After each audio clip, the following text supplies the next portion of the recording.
My name is Mungala Mbuvi. This is the People's Breakfast on Radio Generation. Siti Muga is in the studio with us.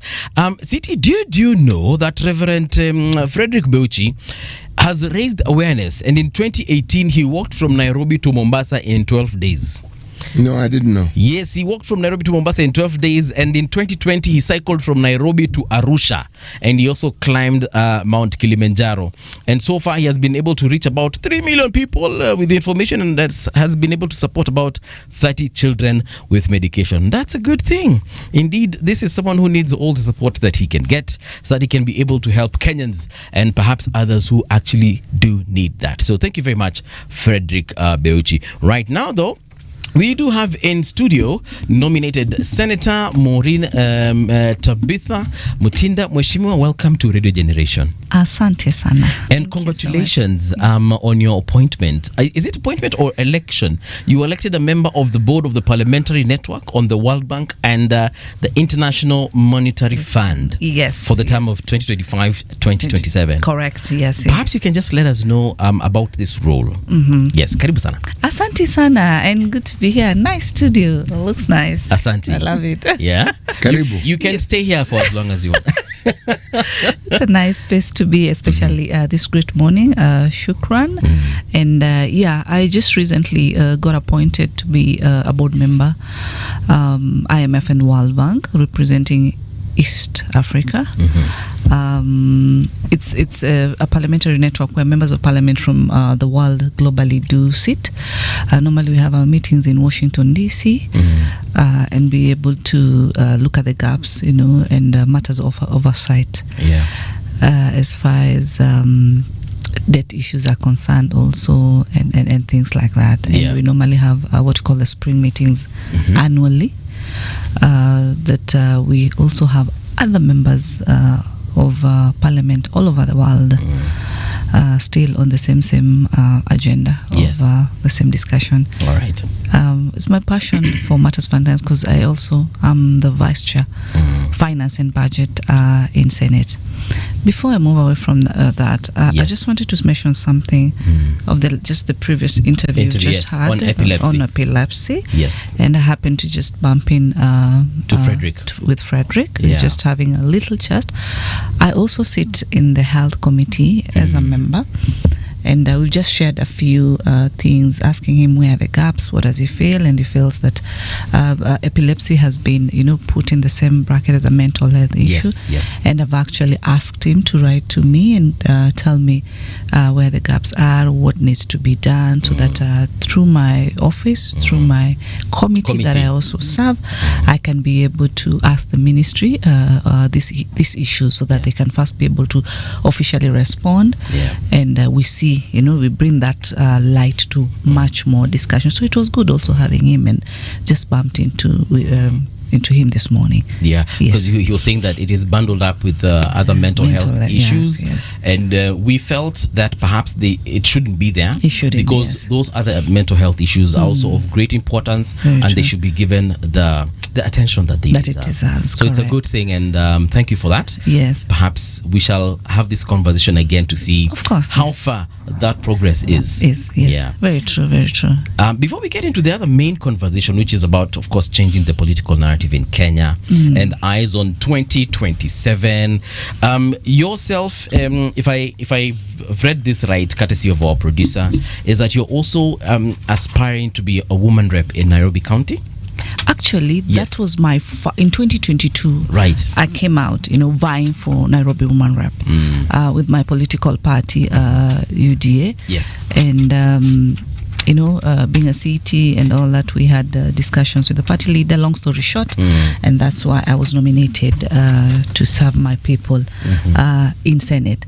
So it's not a journey that just like started recently. It's where my journey started before.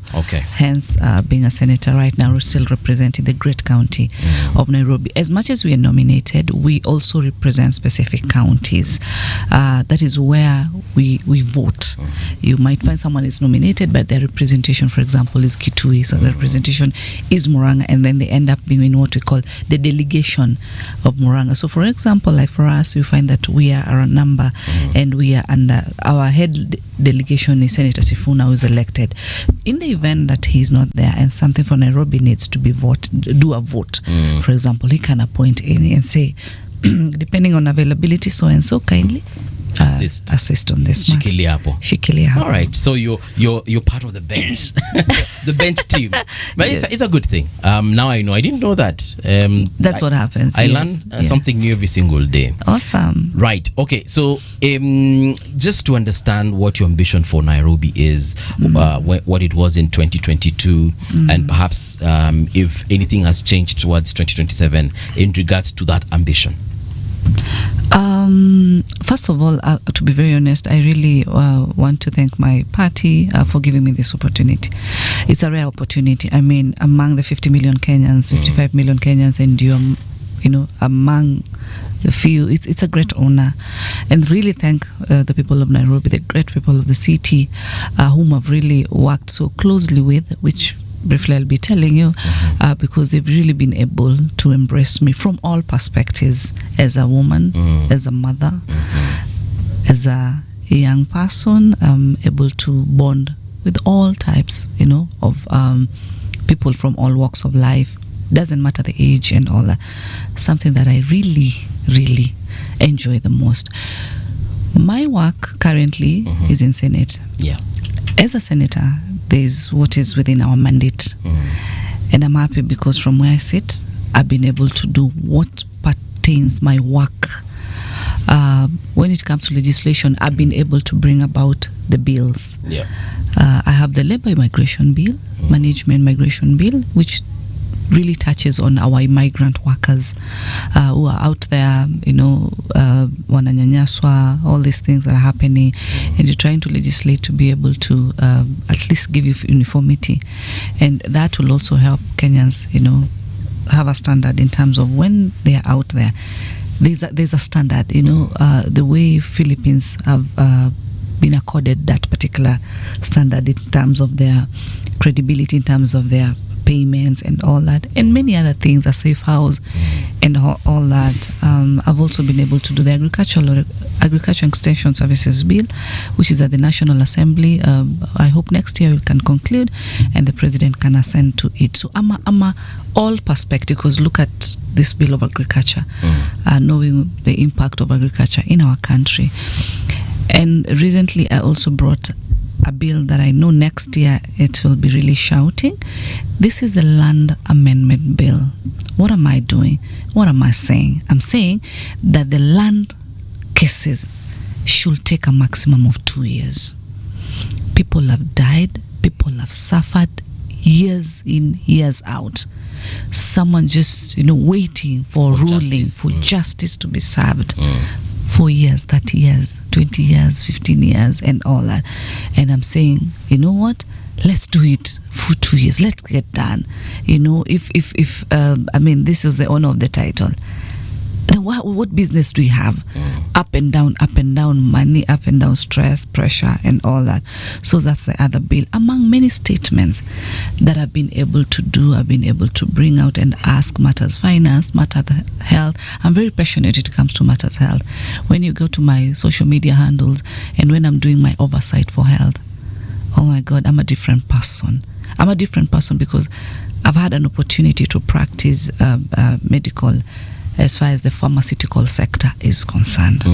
I've worked very briefly in the hospital, and I know what it feels. I understand. And being where I am as a legislator, and also where I sit as the Vice Chair of Finance, we are the ones who give counties the monies. And so when I'm on the ground, I'm trying to actualize and see what we've given you, is it what is on the ground, and things like, why do you have these gaps in place? And you'll see I get very, very, I wear just a different headgear. So my ambition for Women's Rep in this regard, it is to be able to continue empowering the women What have I done currently? I have what we call Wekeza na Mama. I have groups, that I've been able to bring together, been able to finance them, in groups, in forms of groups across all the constituencies of Nairobi, financial management, the finance itself. They've been able to come up with the little projects that they are doing and, continuing to generate more revenue. Why? Because I believe in helping somebody, they generate their own income. The issue of handouts, you don't help somebody. It's until when someone will be able to get off their own cocoon and become independent and be able to at least run their own things without really so much dependency on you. I've been able to advocate so much when it comes to issues of gender-based violence. I've shouted, I've been there, I've spoke about it.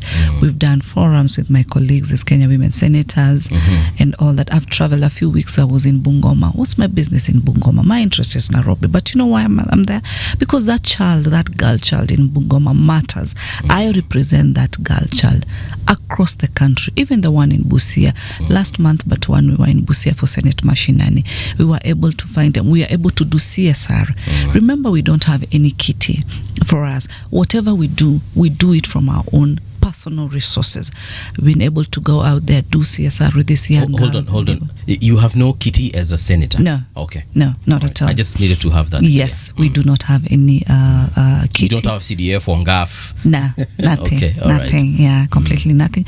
What was being implemented was what we call the Oversight Fund, but which is just for the elected members. As a nominated, hakuna? No. We actually now align with the elected, so we go and do projects with him. What is a project? Like to oversight. All right. With him, our work is just to oversight. So we just facilitate to go and do our mandate, that is the oversight role. But in terms of projects and being able to do this, there's no funding.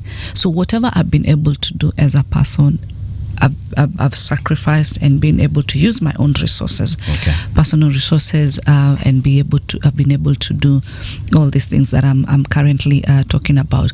What is the work of a member of parliament? What is the work of a senator? Representation, legislation, and oversight. Have I been able to do that? Yes, I've been able to do that. But I feel that I want to do more and much more as a woman representative, as the people's, women representative. But of course, we also don't want to lead the boy child. I've had forums whereby I've been invited by different stakeholders to speak to the girl child. And I've spoken and told them, we need to change just talking to the girls alone. We need to have the boys in the room. We need to have the men in the room. We need to have the he for she. Because we've really empowered the girl child so much, we've forgotten the boy child. He's left behind. He's not able to match the thinking level of this girl, because this girl has been really empowered so much in terms of the knowledge, in terms of the skills. They're so much ahead. So by the time they're trying to resonate, you find that it's not really matching. The levels are not really matching. And the boy child has been left to think that, it should be the man. Who is a man? What is it being a man? We need to change. I want to also represent that boy child so that they can be able to match with our girl child. That's the gap that I also want to come and bring out and make them feel that they are an important piece of the society where we sit. Yes. And the reason I asked you this question is because I didn't want to be guilty of just hosting a politician and going straight ahead to the politics and the sloganeering. Yes. And we actually do not get the agenda that you represent for the people that you intend to serve, and in your case that you are already serving. So there's a time we'll call you back and hold you to account for exactly what you've just told us. Yes, and we wish you all the best in regards to that. Asante sana. Let me just add. Sure. When people speak about what they do, the manner in which they speak tells you a great deal about the commitment they have to it. Yes.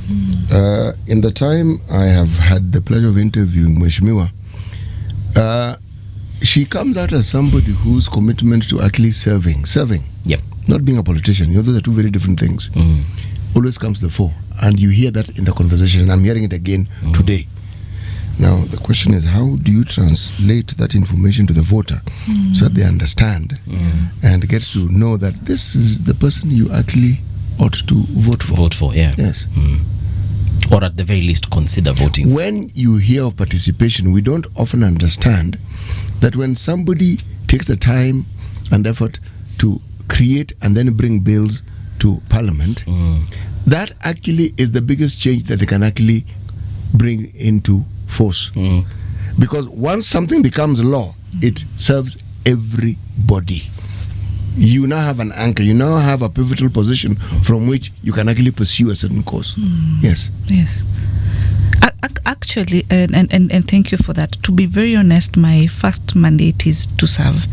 And a clear example is what has just happened with Mr. Frederick, who I just bumped into. I didn't know I'll meet him. Reverend, yeah. Sorry. Yeah. Reverend. No, it's okay. You didn't know. I didn't know. Reverend Frederick. He's told me his story in those few minutes. Yes.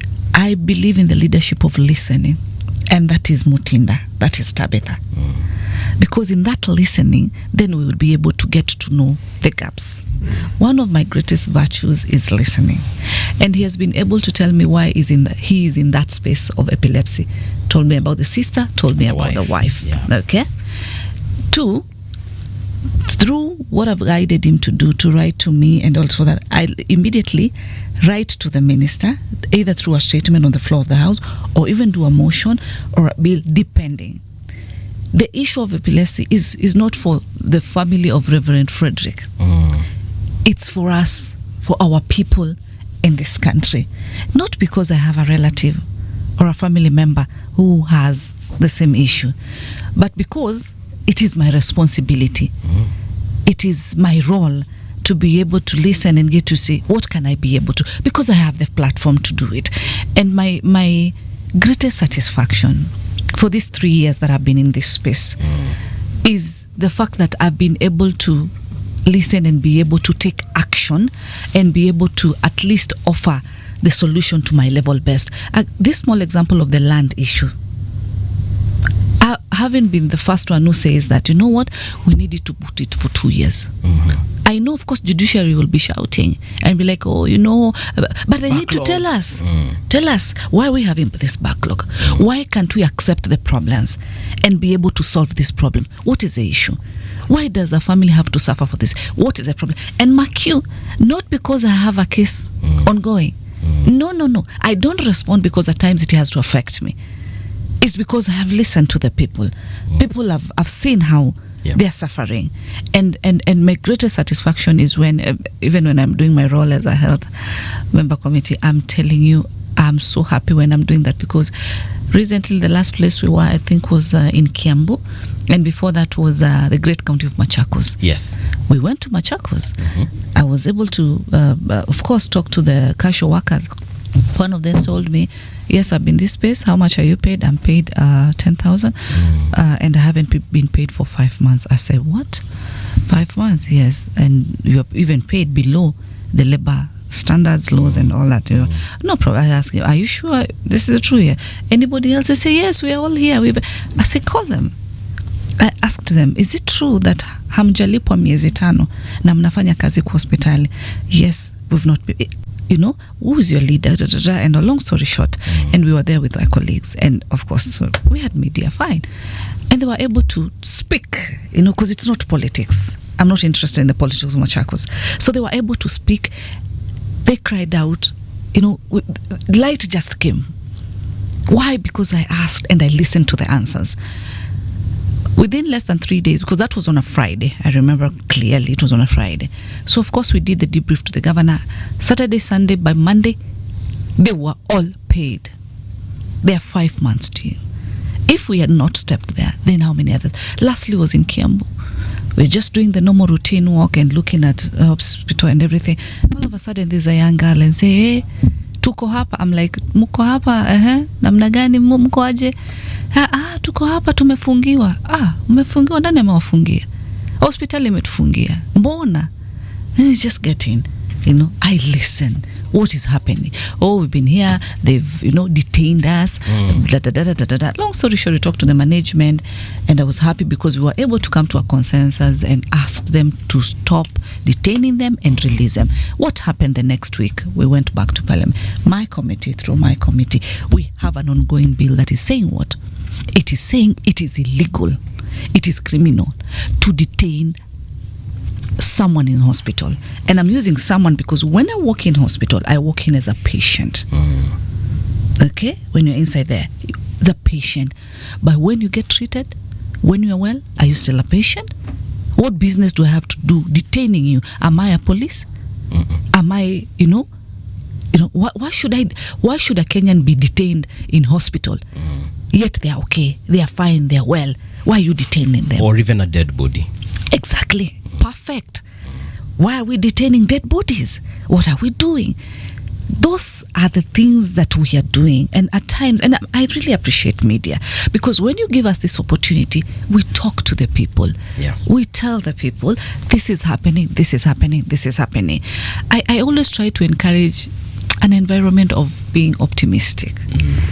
Oh my God, because this life of being so pessimistic and you're walking like ile kitabu ya OB ya pale police station, kichwa imejaa tu ma problems, shida, stress, and all you can converse is problem and problem. Let us talk solution. Let us talk reality. And what I'm talking right now is not what will be done or shall be done.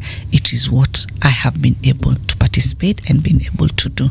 Senator, why is it then your colleagues in both parliaments are unable to articulate issues the way I feel like you're articulating them right now?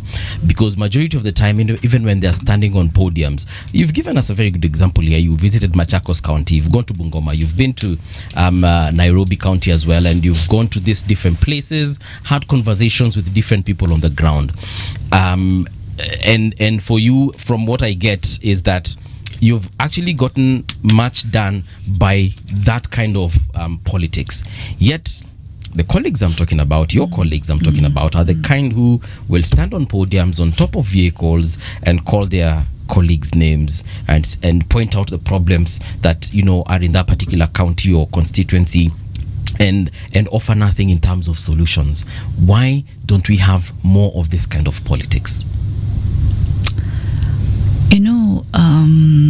When you give people the picture that is not you, you will always be struggling to sustain it. And that is what gives a lot of leaders some problems at times, because you don't want to give you want to give them. You want to be praised, you want to be clapped for all the time. You want to be be felt, you're a winner, but you lose the focus. You want the cloud chasing. We lose the reality. And for me, when I came into this space, even if you will not tell me, but at least I know that I have been me, and I am just me. My story has never changed. I came on board and I spoke me. I said where I've come from, where I know where I am, and where I want to be, and where I'm going. I have just been me. We've done a lot of interviews with my brother, and he can attest that Mutinda is just her and herself. And I always tell. Is that so? You are not the brother in this case. I mean, she pointed at you, so I'm asking you, the brother. I'm just emphasizing. So, brother, is that true? Is not you. Yes, we have. You see, the thing is this. Yes. Representation is something that must be demonstrated. It can't be an academic subject of discussion that you engage in when called upon. And the only way that one breathes life into it is when you hear or when you are informed of real life happenings at a particular point in time, because these are things that are verifiable. You can determine.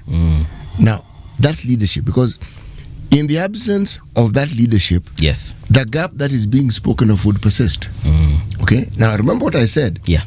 People our people perhaps don't fully understand representation and what the import of it. When you have a legislation, you then have the ammunition to see through or to set right something which was wrong. So the individual who you feel is the person you elected doesn't have to keep coming there to solve it. There's a law. And you, the person, for instance, in this case, who's detained, if that law exists, you are the one who's going to pursue that thing and say, actually, you guys are breaking the law. Yes. What the law demands is this, and the other. Part of the reason why you find a conversation like this has import is because we have a constitution that allows for this. True. And if somebody has a different opinion, again, we will go back to the constitution and say, excuse me, the constitution actually does give us the freedom and the mandate to be able to A, B, C, D. And she is right. We've had this conversation on many occasions, not one or two or three, at them. And we've discussed them because it's in discussing them that the public gets to understand this role that these leaders, or we refer to as political leaders, have and what it is that they do. Okay. And there's a mirror by which you can judge perhaps your elected leader and determine whether your elected leader participates in the same way. Because there are some who are referred to as flower girls even though they are men. Yeah. There are some who True. Yes. and as I say, I rest my case. Sorry, Mheshimiwa, I literally interrupted you when you were telling me why this brand of politics is very rare in Kenya. Yes, because people come into spaces and somehow you want not to be you. You want to be what the crowds wants you to be. Yeah. And let me tell you, it is very stressful. Psychologically, it becomes toxic because all the time I have to please city. All the time I have to please you. I have to please the people. I am not me. I'm not able to bring out. For me, let me tell you, 100%. Even if you wake me at midnight, what I'm saying right now, I've not recited, I don't have notes and all. I am just me. I promise to make my life easier by being me. Case example, for example, when I say I'm a daughter of a single mother, and I say it so proudly, and I say it to encourage these young single mothers who feeling like, being single, it's like it is a disability. It is not. It is not. And I've always encouraged people to, matters education. Education is the best thing that you can give your children. Nobody is going to take it away from them. That is the key to everything. Hii vitu ingine yote hapa watakuwa wanangangania, hii ilikuwa ikaenda ikarudi and all that. But the skill, the information, the knowledge that I have, I'm happy that having come from that single mother background, I've strived. I started with a diploma. Yeah. And currently I'm pursuing my PhD. It's not because I have a Mutinda name that you can say she's the daughter of the former minister. It is not like that. I am building me. And I say it like that so that I can encourage others right now who feel that it is not impossible. It is, and that's why I stay positive. I stay optimistic. When you go to my handles, I'll always try to keep a smile. I'll always try and laugh. I love dancing. I love music. To keep me moving. And people know I love dancing. And they have understood me like that. They know she loves dancing like this, a bit like that, for a few minutes. At the right place, right music. Simple. They know me. That is that. And you see, let me tell you, today, if I had come to this studio because you have cameras and all that, and I'm in my hot pants and a crop top, I'll be having how many views right now? Over 1 million views. Yeah. Is that what I want? Is that what I'm looking for? Is that what I'm looking for? Is that what I need? You have a sister. You have probably a baby girl. You have a wife. 2, yeah. Perfect, thank you. You have a mommy. Those kids, when you tell them that you are interviewing Mutinda in a crop top today, in hot pants, they'll be asking you, Dad, nambana mimi unanikataza? By the way, what a crop top. I'll let you know. Okay. Perfect. When you talk about stress, you spoke about it a few sentences back. And the stress I'm referring to here is when you're dealing now with your colleagues, whether it's in Senate or Parliament or even in government, in terms of delivery for the people. Because like, for example, in today's paper, NCCK has accused the government, of course, the president here, on some couple of issues. For example, the collapse of governance, economic hardship, failure of services. When you talk to your colleagues about service delivery, do you sometimes get angry at some of the simple things that should be done but are not being done, yet we have mandated you as the electorate to ensure that you deliver on these particular points? Thank you so much for that question. Thank you so much. For me, I say it as it is. As much as of course, I'm government and all that. But where there's a problem, I say, I'll give you a very good example. The medical space where I am serving as a member of the health committee, and where I've done oversight. So reality. Yes. These are not stories, okay? We've gone down there and realized that the national government is not reimbursing the hospitals on time. Hence what? Interference service delivery to the people. You find that the hospital will communicate that they have a challenge, they are not able to sustain. There's shortage of drug, there's shortage of reagents in the hospital, delayed salaries for these employees, and you're expecting this nurse to be like all smiley, hey, kuja nikusaidia ka hapa nikudunge shindano and things like that. They have not been paid. They also have families the same way you have those families and all that. And I acknowledge and say, this needs to be done. What has been done? So the next question is, na umefanya nini and all that. We have summoned the minister and asked him, correct, why is this happening? Because in our report, this is what we've been able to realize, that there's this big problem, because you should be the one who's solving. He said, yes, we agree there's a problem, but the problem is coming from what we call them having been able to remit the documents for reimbursement properly. We find that, for example, if they bill maybe 100 million, maybe they are paid 10 million, and they said, 90 million has not been paid. It makes sense, yes. So we're asking, why is this 90 million? Why is there a delay? So the minister says there's delay because those documents are not been approved. So what have you told the county? You told the county, for the sake of your people and service delivery continuously and all that, can you just now have a desk that you have just experts who are able to ensure that when they submit those documents, they are up to the standard of what is expected by the ministry, by the SHA offices, so that you can get reimbursements on time, and we stop this back and forth. Lastly, we have the hardware. The problem is the software. Why? The reason is, you find that the systems that are in place, the offices that we have today within the government, remember we have staff, officers, directors, hii majina kubwa hapa na pale, namna hii. Mtu amekalia kiti ndio kuse, alafu ana swing tu hapo. We've passed the law. We've done everything that needs to be done. We've handed over. When we passed legislation for SHA and everything, we've handed over. So kuna mtu pale yeye amekalia kiti. First of all, anakuangalia kama mbunge, anasema ya kwamba just here for 5 years. Si tumekuwa hapa miaka nenda miaka rudi. Mtakuja mtaenda tu, mtatuacha. Wrong focus. And sometimes when we are shouting and we are saying, when I'm talking today about the software, the people in the offices across the software, they are giving us challenges. They are bringing these problems that you see when they say service delivery. William Ruto ndio atakuja kukaa kwa desk akukatie SHA, akuregister kwa SHA. Let's be honest, he's not the one. Okay, yes, he's the CEO, we agree, but now there are those ones who have been down here who have been mandated. Why are we having problems of systems? Like yesterday, someone called me and told me they wanted to renew their, driving license. Right. Is a good friend, and because they are traveling out of the country, and so he drives when he's out there. So he wanted to renew, ndio aweze kusafiri. So shockingly tells me, ameenda akaambiwa ile machine ya kuprint the license. Perfect. Imeharibika. Machine imeharibika. Kwa hivyo kila kitu imesimama.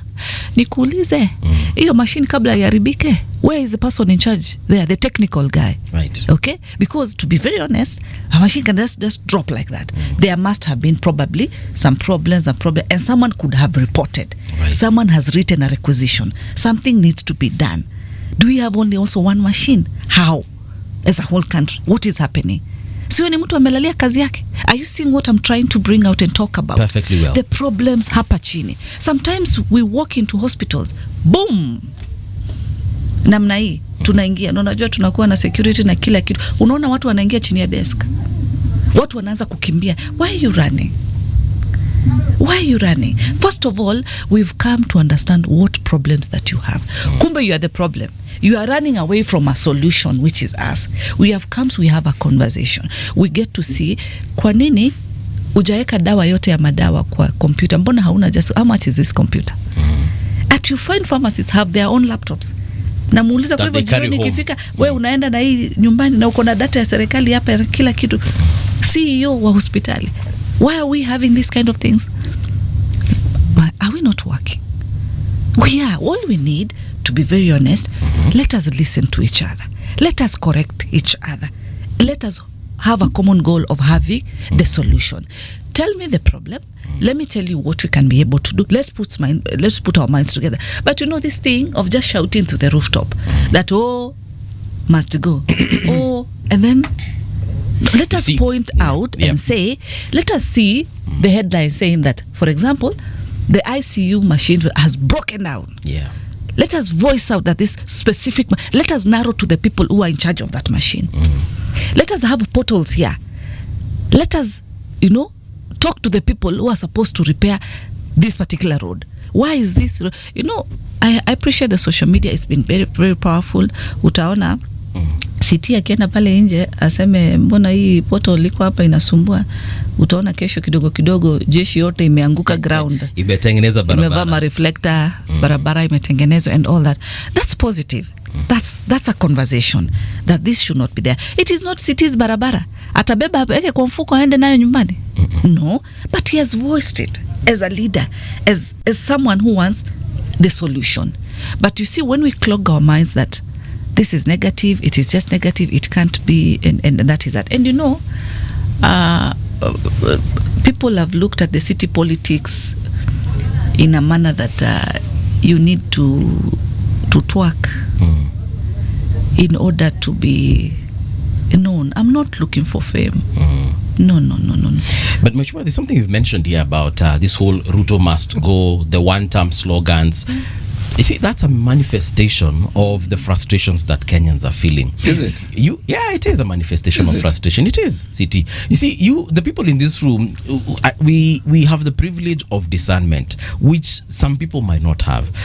The few problems they encounter in whatever sectors of their life, whether it's in transport, whether it's in health, education, and all that, for them, they know one person is in charge of all this. And that is the president. And is that the that truth? Is why it obviously not. It is not the truth. For example, for a very long time, people have been complaining about the abductions and the killings of Kenyans in the streets. And the one person they look at is the president. Yet we know there's an independent individual called the Inspector General of Police, whom the buck stops with as far as the police are concerned. And that is where we need to direct our energies to. And you see, you and I and her, we understand that, but for the person on the ground, anajuanga police, president, actually, ndio amiri jeshi. Paul, what you say is true, but yes, partially, because there is absolutely no government that this country has had that has not had glaring problems. But we shall and when talk. they are criticized, it is the government. I am of this view. The entire conversation about this government is about William Ruto. Why? He is the head of government. No. He is. It is not because he's the head of government. This is my view. It's a narrative that has been curated and has been pushed. Because... City by who? That's the point. Who creates it? Why I'm asking this is, how do you have a situation where an entire discussion about things which are wrong in the government boils down to Ruto must go? And I'm thinking, wait. We have problems. We know. We live in this country. We know the number of people who are indigent are increasing. We know. If City we were to look at the genesis of Ruto must go stroke one term, hizo slogans zilitoka wapi? Because they did not just suddenly somebody created them. Exactly. And then somebody pushed that narrative, and that narrative has been pushed to the point where when you listen to the group that refers to itself as the United Opposition, and in reality they're the complete opposite of being united, they have the same terms. And I was thinking that the opposition ought to be telling us of the things they'll do differently and how they'll provide solutions for the gaps that they keep talking about. How many times have we said that here? We've even asked them when they come here. We do not hear. So when I say it's a narrative that has been created, I am not shooting in the dark. Because I've listened to this and I'm saying, but I live here. I know what happens here. We talk to people every day about the problems they have. Yes. So we are not ignorant. But how I tie these two, and you know how it is supported, nothing is the government works. And you say, what are you talking about? Yeah. It's not true. It is absolutely not true. There's nothing they do. They're not building roads. And I'm thinking, wait. These affordable houses, they're not being built. I said, what do you mean? I see them. You see, the discussion about them and in and of themselves and things around it, I can understand. But when somebody says things that you're telling me they are not being built and I can see them, then now, what sort of discussion are we supposed to have with you? Exactly.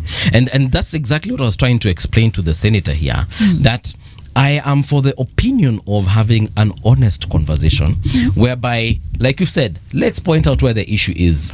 And if we are going to call someone a one-time person, whether it's a governor, senator, president, or whatever, let's be legit about the calling out. So now, getting back to my point, it is, like I said, the manifestation of these issues. And we can actually, if we are to be honest and go back to where the sloganeering came from, we are always blaming Gen Zs for that particular situation, but it's not true.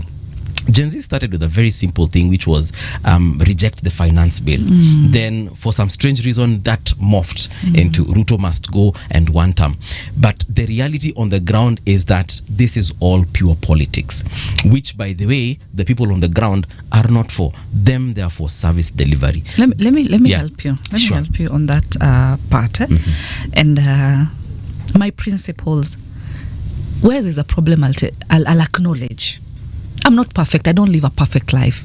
I'm a human, and human is to error.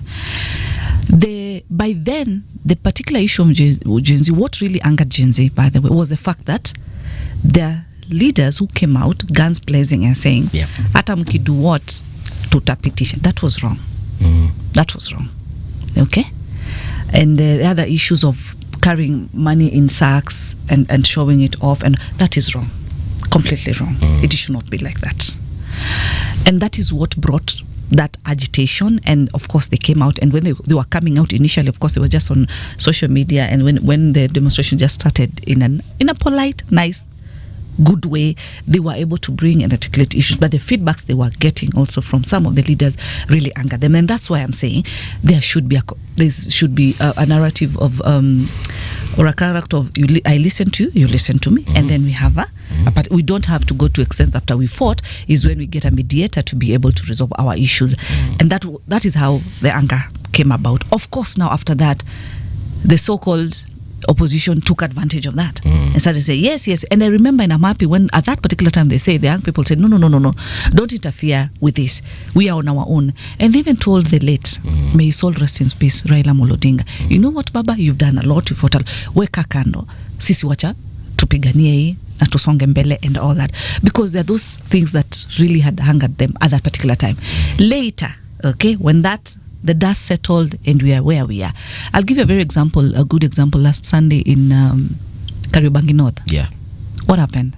It was portrayed as if the government went and tear-gassed people while they were in charge. That is what was portrayed. Very sad. Very sad for a leader to use a church to create a narrative. It is wrong, completely wrong. Na wacha nikwambie, kanisa si mahali ya kucheza. Mungu, those spaces that we try to play, let's respect the altar. Hapendi hizo jokes. God hapendi hizo jokes, kusema tu kweli.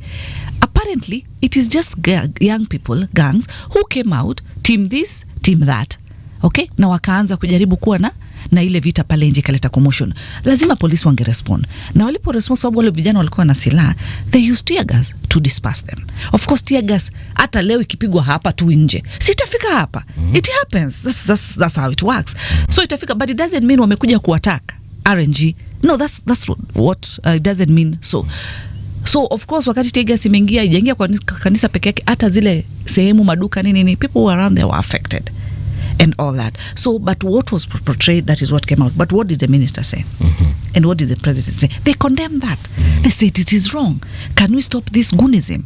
Can the person, even the police who was just saying hi, handshaking this young man carrying machetes, carrying pangas, it is wrong, he should be inside. Haya, wakati hiyo imesemekana, who is talking? Now they are quiet. They are quiet because the government has said this is wrong.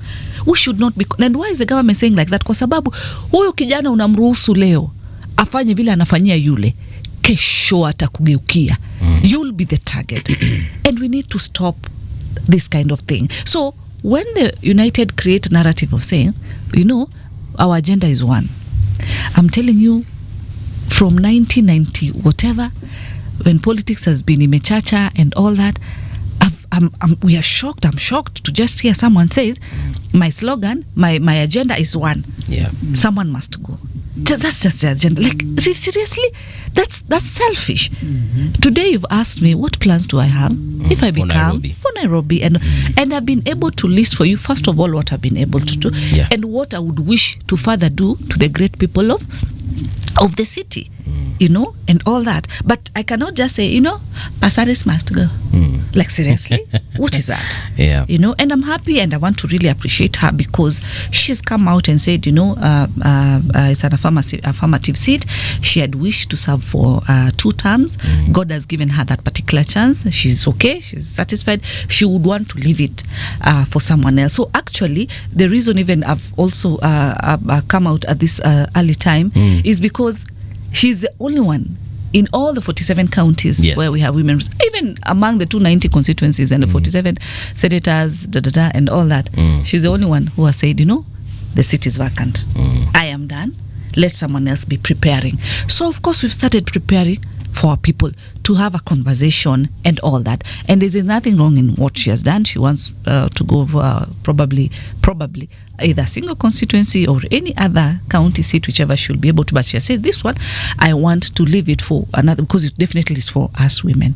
Of course, now you feel nice being a woman. And actually, I mean, I think that is also the way to go.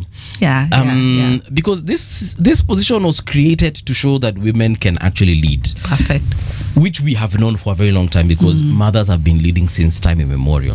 But what she has done, of course, she has created a foundation, a political foundation. So if she wants to go for governor, senator, the president, whatever she decides, we wish her all the best. Of course. She to the constituency that she will go to, she has proven something. Yes. But now, I also really wish her the best, and I've always told her, you can even become a minister. You can, serve in another capacity and all that, and that's good. It's the same thing I would want to also replicate. If I'm able to serve for this duration, then I leave it for someone, because also in politics you have to know when to retire. A good dancer knows when to exit the stage. This country is full of great people. Yes. We talk about a crisis now, but there was no crisis greater than the crisis we had in 2008. Kenya has never seen such a crisis. But there's a group of security service people known as GSU. Fanya Fujo one. No, Fanya Fujo one is a different one. Those are, we call them riot police. Right. In your time in university, you didn't encounter them. In our time, we encountered them fairly often. Now, GSU, when GSU were called, you knew it was time to take flight. Because they never killed you, but they would beat you to a pulp. You would nurse those injuries. Some of them would be permanent injuries.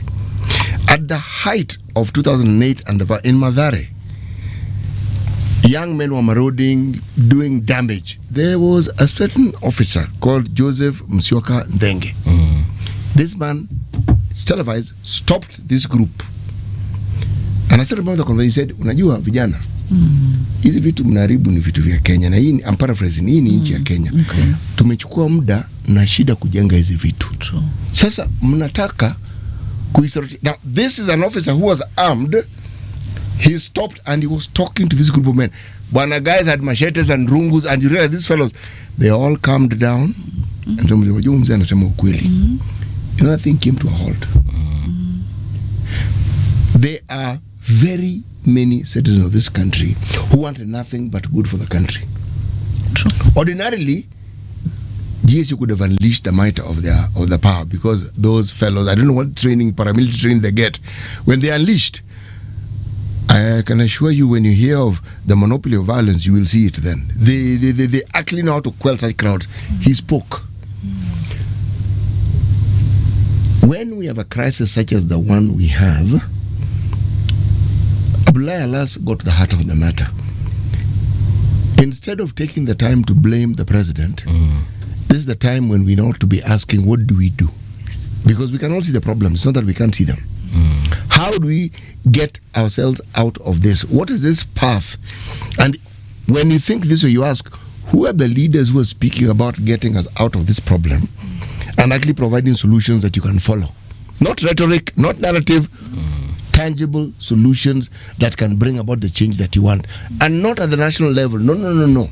At your ward level, then those who can extend it to the constituency level, to the county level, because when that happens, then it will translate into the national level. Yeah. I think just to add on to that, and thanks so much, Siti. Okay, our president is a president who has served in very different capacities. Look at his background, of course. He's just come from a hustler background. Sio mtoto wa president. Being where he is, I can tell you, that guy, day usiku na mchana, is just trying to see. He's working 24 hours. How do I ensure that I am the game changer here?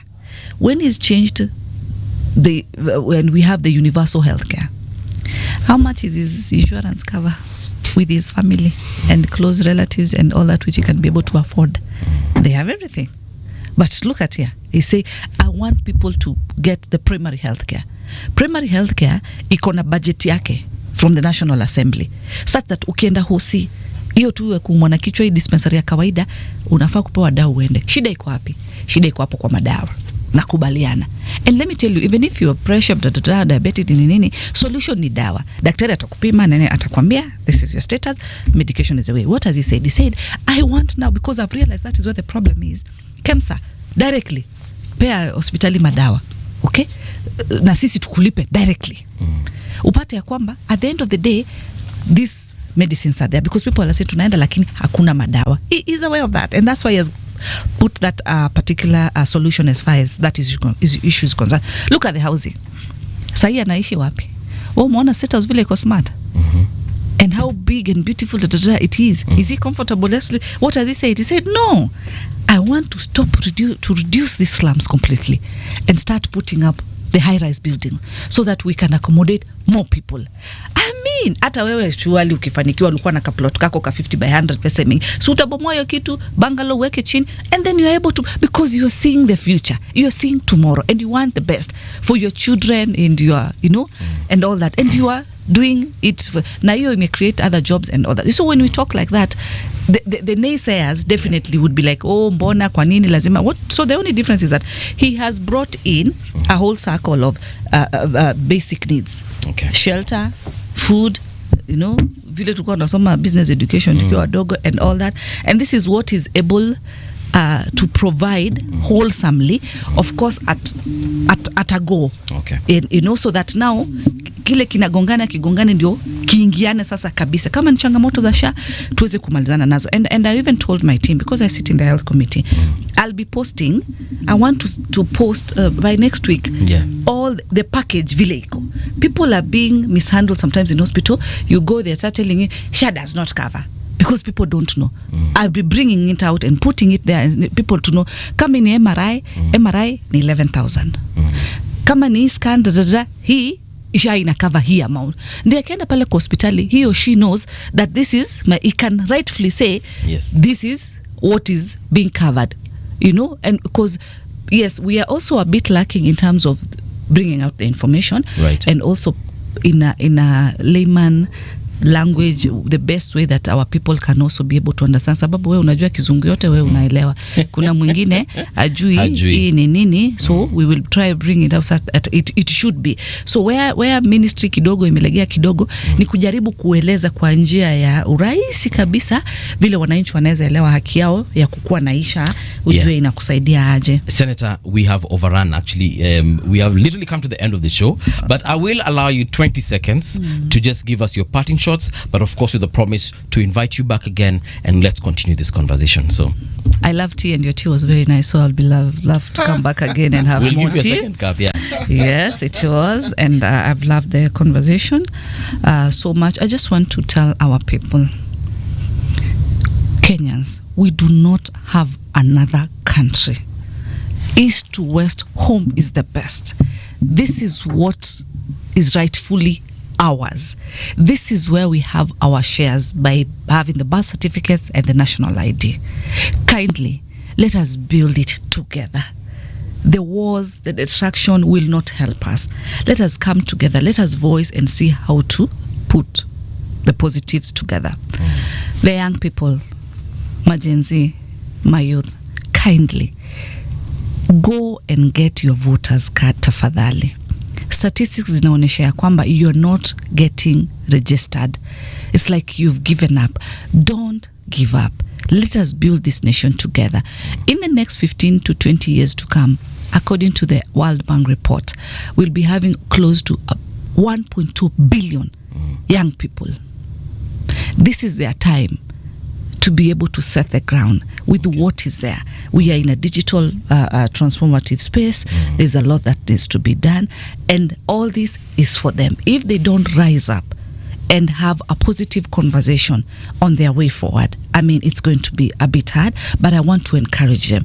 I look forward also to continue representing them. Naomba wazidi kuniombe nipate nguvu so that I can be able to offer the best that I'm able to offer, and I look forward so much to meeting them. Tukutana huko nje, tuzidi kushirikiana na Mungu awabariki sana all the time.